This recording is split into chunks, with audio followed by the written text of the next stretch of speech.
Welcome to another episode of Breaking Math. I'm your host, Autumn Finaf. And today we're joined by Dr. Noah Giansiracusa, an associate professor at Bentley University and visiting scholar at Harvard University. He spent most of his career studying algorithms and society. Now, he often discusses AI-generated misinformation and the importance of mathematical literacy. Today, we're here to talk about his newest book, Robin Hood Math. Noah, thank you for coming on the show and welcome to Breaking Math. Can you tell us a little bit about why you wrote Robin Hood Math? Yeah, I started out my career as a regular mathematician, meaning, typical kind of pure math, theorem proof, dissertation, writing papers, academic journals, that whole thing.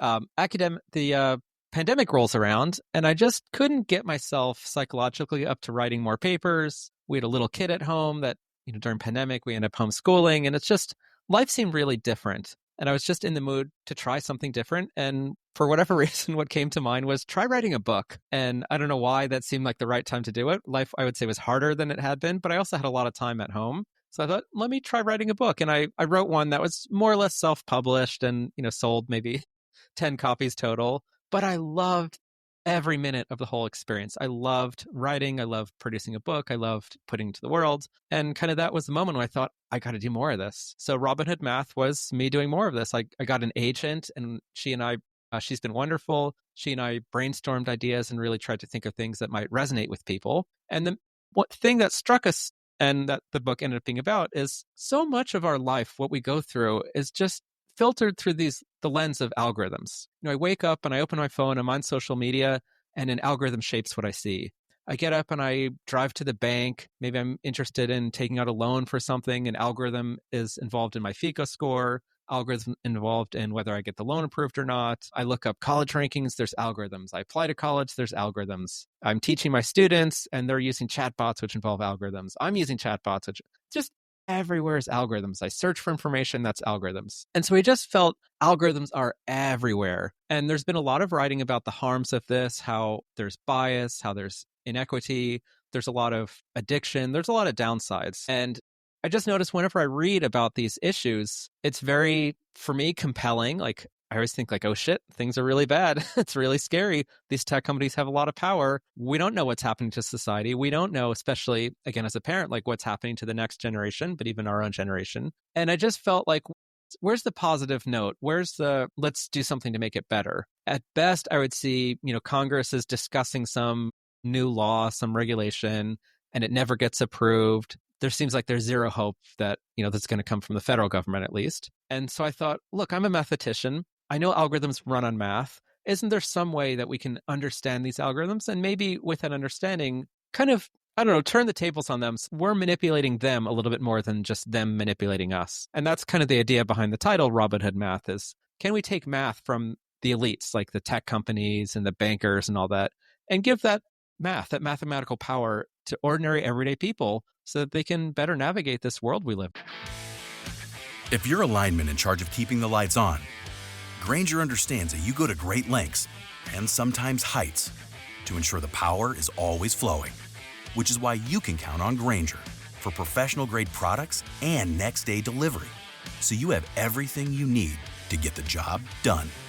Call 1-800-GRAINGER, click Grainger.com, or just stop by. Grainger, for the ones who get it done. Wonderful. Now, the book is titled Robin Hood Math. Can you explain that significance for me as well? Yeah, so let me go in deeper. The idea Sure. is that math is a powerful tool, and I hope your audience will have no trouble accepting this. Math is a very powerful tool, right? That's probably why we're all in it or interested in it or studying it, wherever we are in that journey. Absolutely. Right? We're talking to you and your audience. We love math. There is power.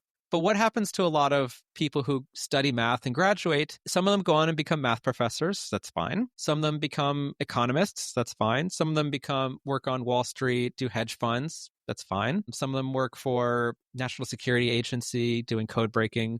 There's a lot of really nice job outcomes. A lot of them nowadays, like I've been teaching more grad courses lately, but when I was teaching undergrad, a lot of them were double majoring in computer science. And they'd go off and get jobs at like Facebook and these tech companies and Google, which is fine. But if you think about it, there's a lot of power, there's a lot of mathematical power that's flowing into the top echelons of the economy. Tech is just dominating the economy right now. If you think of the richest people in the world, most names you come up with, other than Warren Buffett, the names you come up with, they're all Zuckerberg and Bill Gates and Elon Musk. They're all tech people. So the idea with the title is math is power, and this power has kind of pushed a lot of very quantitatively literate, techie, mathy people to the top in society. And a lot of people have been left behind. Those are us ordinary people. And the idea with the Robin Hood math is, can we somehow take that math from the rich and give that math to, I don't want to say the poor, but to the rest of us, the everyday people? Can we somehow close that gap that's grown between the Elon Musks of the world and the factory workers, the Jeff Bezoses, and the people who work, the software engineers at Amazon make plenty of money, let's say, but the factory workers don't.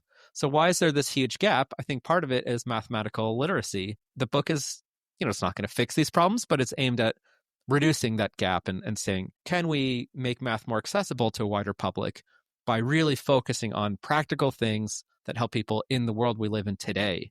And that world today is, well, it's, as we all know, it's a very algorithmic world. I think I stated the other day in another episode is that mathematical literacy is just going to be the same as being able to read in the future, especially since everything is now being driven by AI and other technology. Things do change with AI, because sometimes I feel math is like one of the few things left that's giving us humanity, that's helping us think clearly, that's kind of rising above the sea of AI. And sometimes I do succumb to a more pessimistic view and feel like, I don't know, AI is going to do the math anyway, so why do we even need that math education?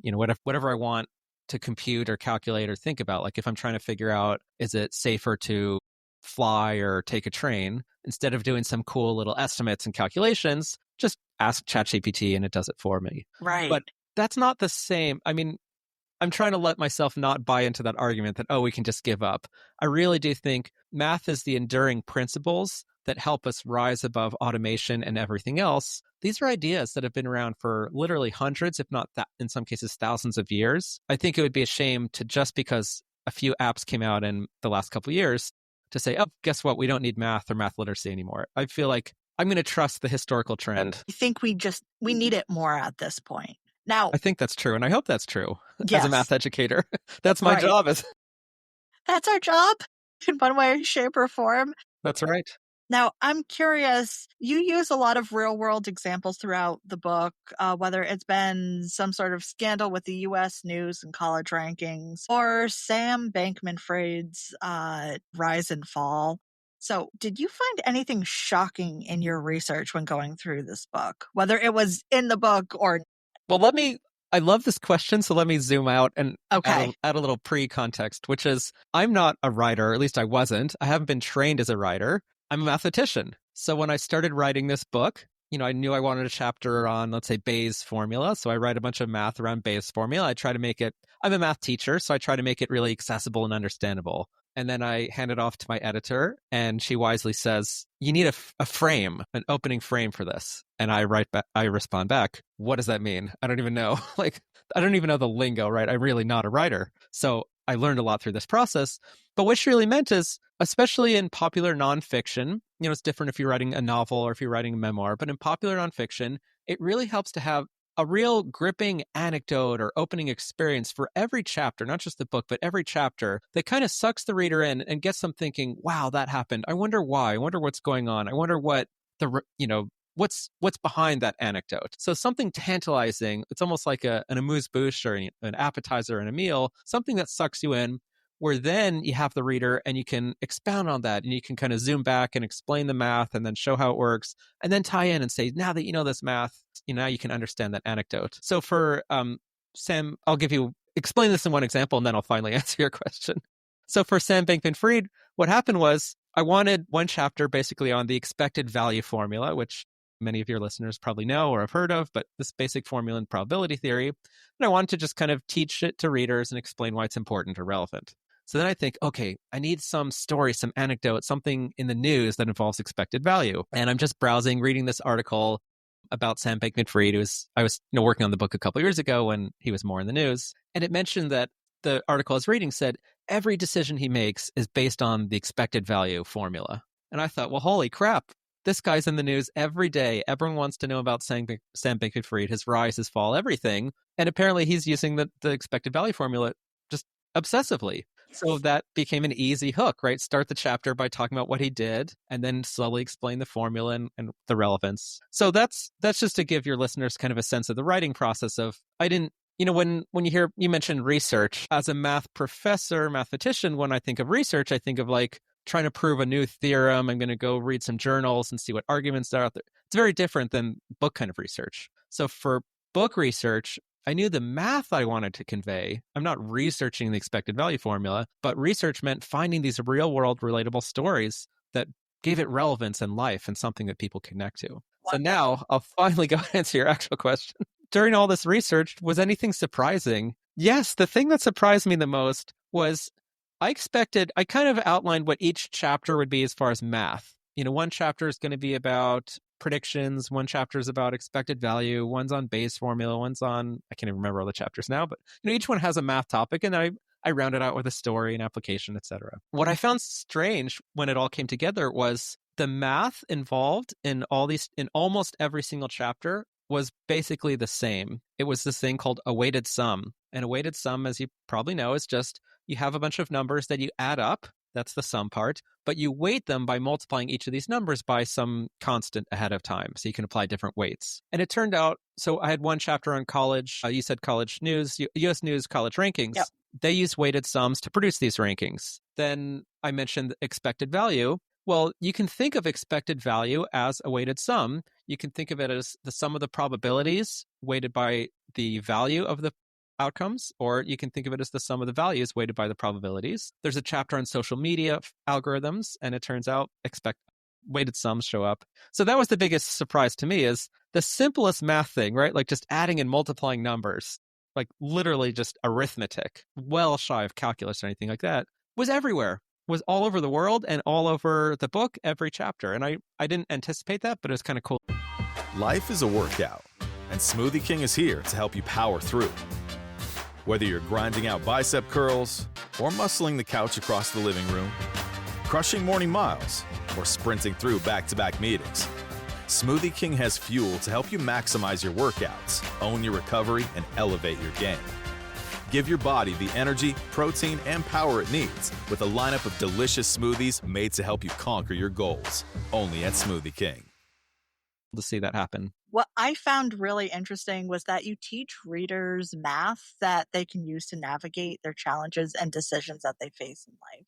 Now, do you have a favorite math lesson from the book? Oh, good question. Or maybe even favorite topic from the book? I would say it's probably predictions. And because it's so simple, I do have one about managing risk that I enjoyed, but I have to admit, you have to read it a couple times, and even I have to kind of reload it mentally each time. But with predictions, it's so simple. And it comes up in a lot of very current things like machine learning and even AI. So the idea is, what do we mean by a prediction? Let's suppose you're trying to guess or estimate some quantity. This could be like, I'm looking at a jar full of marbles and I want to guess how many are in there. So I make a guess and we open up the jar and we count them. It could also be predictions. So maybe I'm trying to predict what the weather will be tomorrow. Let's make it specific. Let's say the high temperature or the low temperature or the total amount of precipitation. So numbers in the world that we're trying to estimate or predict. Okay, so there isn't much science to it. You just guess, you pull a number out of your ass. Sorry to say, you come up with a number, and maybe you have a lot of expertise, so you can do this in a more refined way. Maybe you don't. Maybe you have a lot of experience guessing. But what's interesting is if you just take two guessers and you average their guesses together. So maybe, Autumn, maybe you guess and I guess, and then we add our guesses and we divide by 2, so we average them. That tends to do better than either of us individually. And it improves as we add more guessers. And even as a mathematician, I have to admit, when I first heard this, I thought, come on. I mean, like, really? Wouldn't a single really good guesser be better than a whole bunch of people who are just mediocre guessers? Like, why would that work? But if you actually go through the formula, there's some formula with expected value and variance. It just turns out that the variance of the errors decreases as you add in more people, which just means your guess tends to like hone in on the true value. It becomes more accurate, unless there's some systemic bias that's pushing it away. And that does tend to happen. So for instance, think in politics, like with the 2016 US presidential election, I think most of society, or much of society, underestimated Donald Trump's chance in that election. So we all thought like, oh, he's this kind of eccentric character. He's running, he's getting a lot of attention, but like he's not really going to win. Hillary Clinton, if you remember, was the candidate running against him, and she ended up losing. And a lot of us were shocked that she lost. And I think part of that was there was this systemic bias that a lot of us were guessing he was going to lose. And we were skewing, like averaging. Polls are basically a way of averaging, and averaging a bunch of guesses that are all skewed in the same direction doesn't deal with that skew. That's very different than if you have a whole bunch of people guess what the stock market's going to be or what the inflation rate will be, or things that you kind of don't have as much skin in the game. Then it turns out averaging really does tend to benefit. But that's what I'd say the lesson is you just tend to make better guesses or estimates if you combine a bunch and average them. Or in some cases, and this harkens back to our previous question, you can put weights on some of the guesses to give them more weight in your average and do a weighted average of guesses. Turns out that tends to work really well. For instance, a lot of us in our nerdy numbers type of people have heard of Nate Silver. He did a lot of political predictions and things. His system was pretty complicated. He was a poker player. He had a lot of complicated understanding of risk and betting and stuff. But the main ingredient under the hood of his system was a weighted average, where he took a bunch of polls, he averaged them, and then he weighted them by how well they succeeded in the previous elections. So if one had a really good track record, he didn't just jump in and say, let's use that one, because what if it suddenly falters and ends up not doing well? It's better to include a whole bunch of them, but give ones with better track records more weight, and include others that haven't been as reliable with lower weight, because maybe now's their time to shine. Maybe they're going to do better on this particular election than the others did. Sometimes you never know. That's right. And it comes down to the last minute. Now, what are some of the practical formulas and hacks that readers can use that they can incorporate into their everyday lives? Yeah, so there are some kind of general mathy things that I want to help show people as relevant, like using the expected value formula. I think it's relevant in your day-to-day life. But let me zoom in on the one that I think is going to be most relevant and interesting to a lot of our viewers, which is social media. Who amongst us hasn't spent far too many hours on it?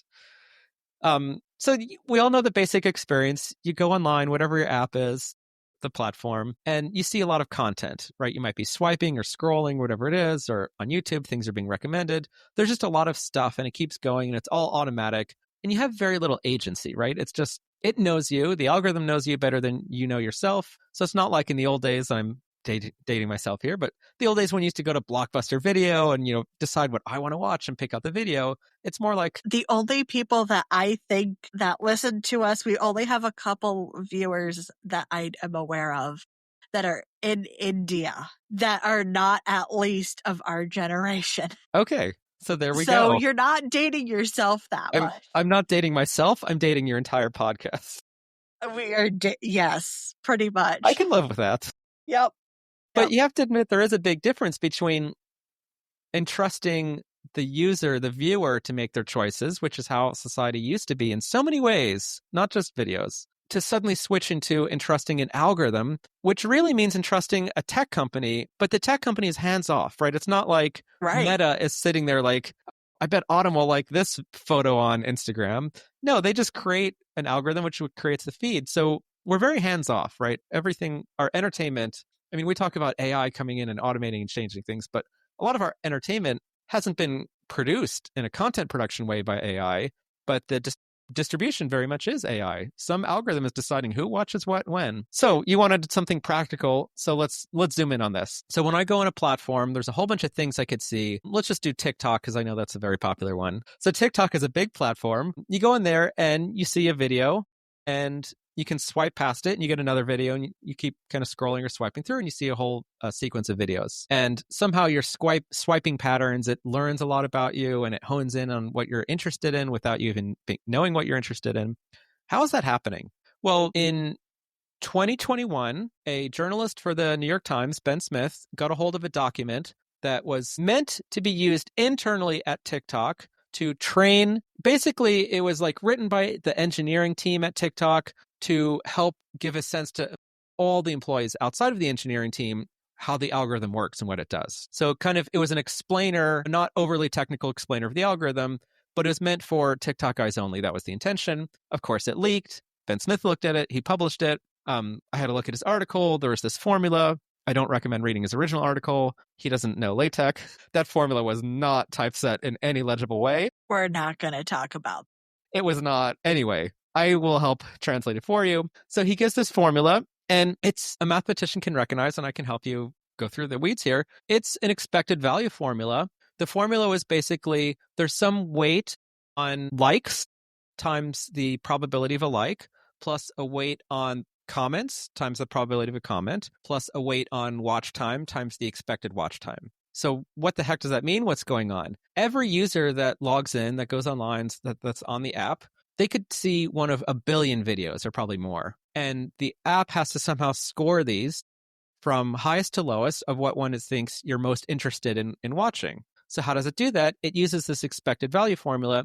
Basically, it wants to know what video is this user most likely to engage with. But engage could mean liking. It could mean commenting. It could mean watching. Could be watching twice. Could be watching 5 times. So there's lots of different forms of engagement you can do on TikTok. And what they do is a weighted sum. So there we go, the same concept we talked about before, a weighted sum that combines all the different forms of engagement. Now, we don't know who's going to like and comment and watch a video before they've shown you. So all we have are probabilities. This is where the AI comes in. The algorithm is guessing the probability that you will like it or comment or how much you'd watch it. So the algorithm takes all those estimated probabilities of different forms of engagement, weights them and adds them up.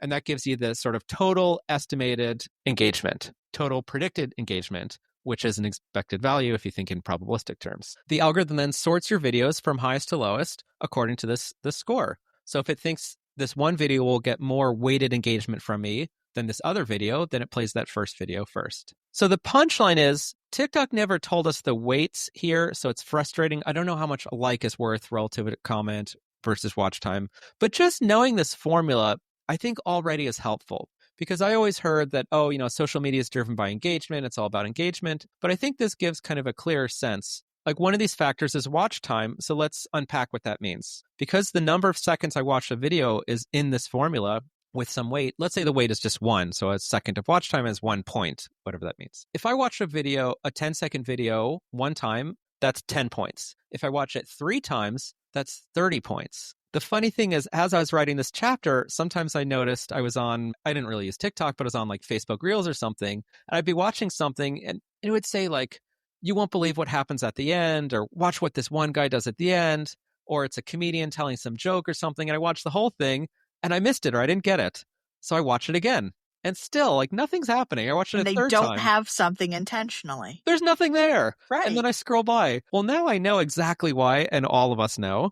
And maybe it's not so surprising in hindsight, but I think the math helps elucidate this, which is, if you're a content creator, if you can trick someone into watching your video 3 times instead of 1, you get 3 times as many points in this silly formula that shapes everything.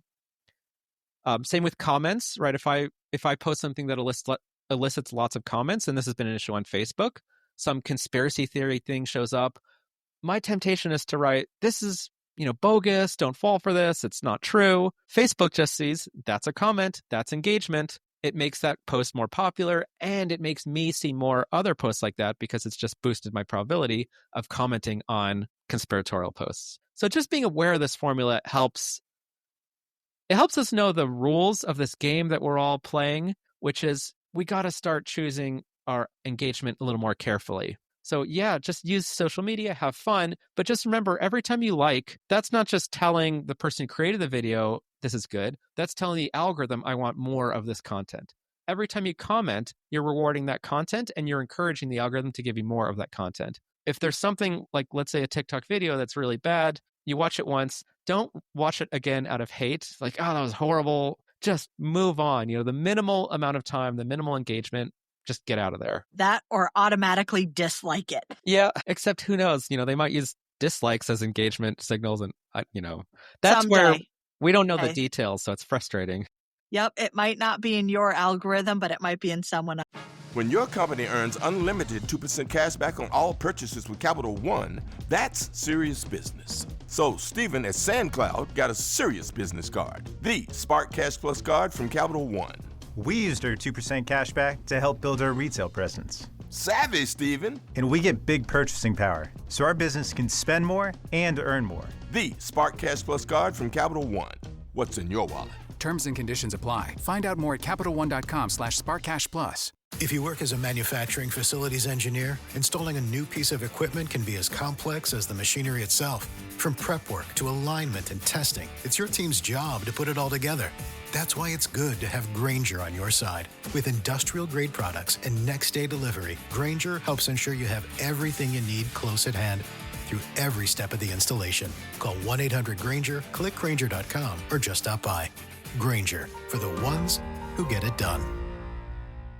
Else's. I'm worried that one day, instead of having to, one day not too far in the future, instead of having to trust our likes and our comments and our thumbs up and our happy faces and our ha-has and all that stuff, they'll just have our webcams on and they'll use AI to do facial recognition. And that way, as I'm scrolling, they can really see when I'm angry, when I'm happy, when I'm looking away. I mean, there's so much data, valuable data that they could use if they did that. That is horrible and creepy as it is. And for me, like, this is full dystopian. I don't see why. I can't see them resisting that in the long run. It just seems too tempting. Because it's the data the algorithm really needs. It's not me saying haha. It's not me saying angry face or sad face. It's them actually knowing what my actual physical reactions are. Good point there. But that's not here yet, so let's not worry about that yet. But be careful. Now, to switch topics a little bit here.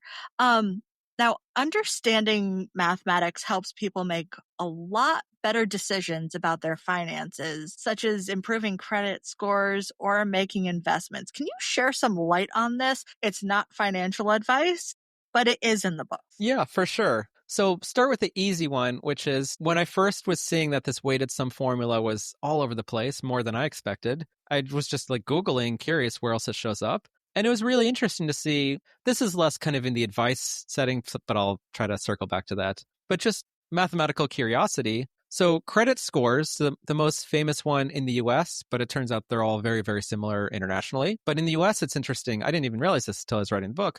There's basically one centralized credit scoring agency. So banks don't really assess your credit individually. This one company that provides these things called FICO scores does that for everyone. And then all the banks will basically just tap into FICO's services. In the UK, there's a couple, like it's a little bit more distributed, but in a lot of countries, it's completely decentralized. So if I go for a loan at Swiss Bank, well, they don't use a FICO score. They'll just assess my credit the way FICO does, but they just do it in-house. Anyway, the punchline is, so FICO, I know this is true, but as far as I can tell, all the others around the world do very similar. They use a weighted sum, which means they have a bunch of factors that they've deemed important for your credit. So for FICO, you can look up, I have in the book and I forget them off the top of my head, but they have on a webpage what their different primary considerations are. One is something like paying back your loan payments on time. So if you miss loan payments, that dings your credit. Another is requesting credit. If you request too many new credit cards and bank accounts and lines of credit, if you do that too often, that lowers your credit. So there's a few other, bankruptcies or something like that. There's a few criteria that end up being relevant for them. But how do they combine these different criteria into a single overarching one? They use the weighted sum. So they assign each one a weight, and they even tell us I forget that off the top of my head, but they tell us what these weights are, the numbers that combine these different factors. So I think it's really helpful. Instead of like when I see my FICO score, it'll suddenly be lower, it is what it is. And I just feel like, what happened? Like, what's going on? But just knowing that basically there's 6 main ingredients and each ingredient has a certain weight. And, this one might be 30%, this one might be 20%. Just seeing that gives me a lot. It kind of takes for me some of the anxiety away of where these numbers are coming from. And it helps you focus on the most important ones. Look at the ones with the highest weight. I think the highest weight one was paying back your loan payments on time, which not surprising, but good to know. So just recognizing that, I think, can help guide your actions. I think it's illustrative of a broader phenomenon. So I can't, remember everything and educate everyone on everything. But it's just to say so much of our society is based on fairly opaque systems and decisions that often when you probe into them a little bit, you'll find that they just use pretty simple formulas. And I just kind of want to recommend to our listeners that it's often worth the time to just, scratch that top layer and see, how is that decision made? What is a FICO score? What are the ingredients? How are they weighted? And it doesn't mean you can suddenly game the system completely, but it often gives you more agency and strategy for kind of playing these numbers games. So that's FICO score. Another one that I thought was kind of cool is stock indices. So the NASDAQ, S&P 500, a whole bunch of international ones, they're all basically weighted sums, which is more or less what these indices do is they look at the number of stocks that are traded on the market for each company, and they weight those numbers by the value of the stock, and they add that up and they divide by some number that kind of normalizes things to some extent. But basically, it's a weighted sum. That's what's called the market capitalization, if you know those terms.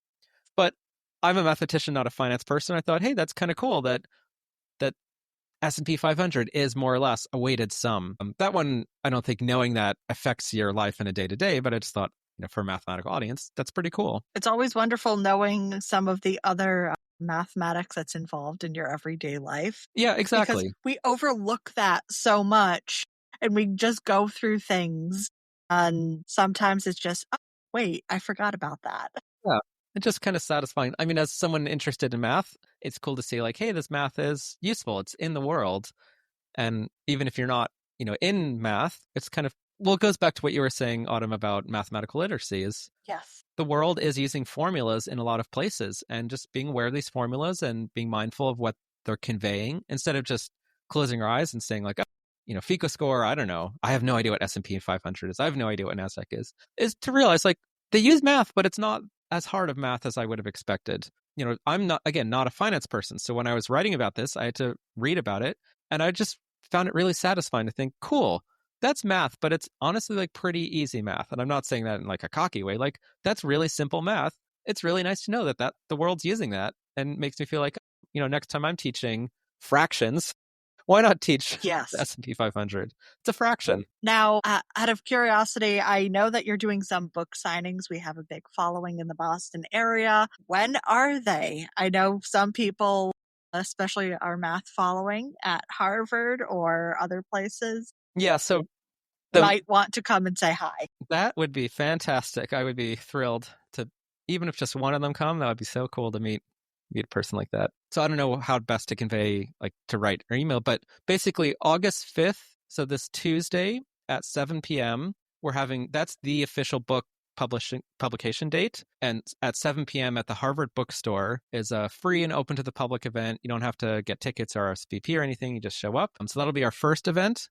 And then a little bit later on, I think it's a Saturday, August 16th at 3 p.m. at the Silver Unicorn Bookstore in Acton, Massachusetts, which is where I happen to live. We're going to have another event. Wonderful. Now, is there any sort of larger math lesson that you want folks to be of knowledge for throughout the book, or just about life? I usually ask people about that. Is there any advice that you want to share with people or takeaways? Yeah, I mean, for sure. I would say the big message that I tried to convey in the writing, but honestly it was just as much that I learned in the process of writing, is that we live in a very, very algorithmic world, as we discussed at the beginning. And algorithms run on math. That is just indisputably how they work, what they are. So you could then, therefore, say we live in a very, very mathematically driven world.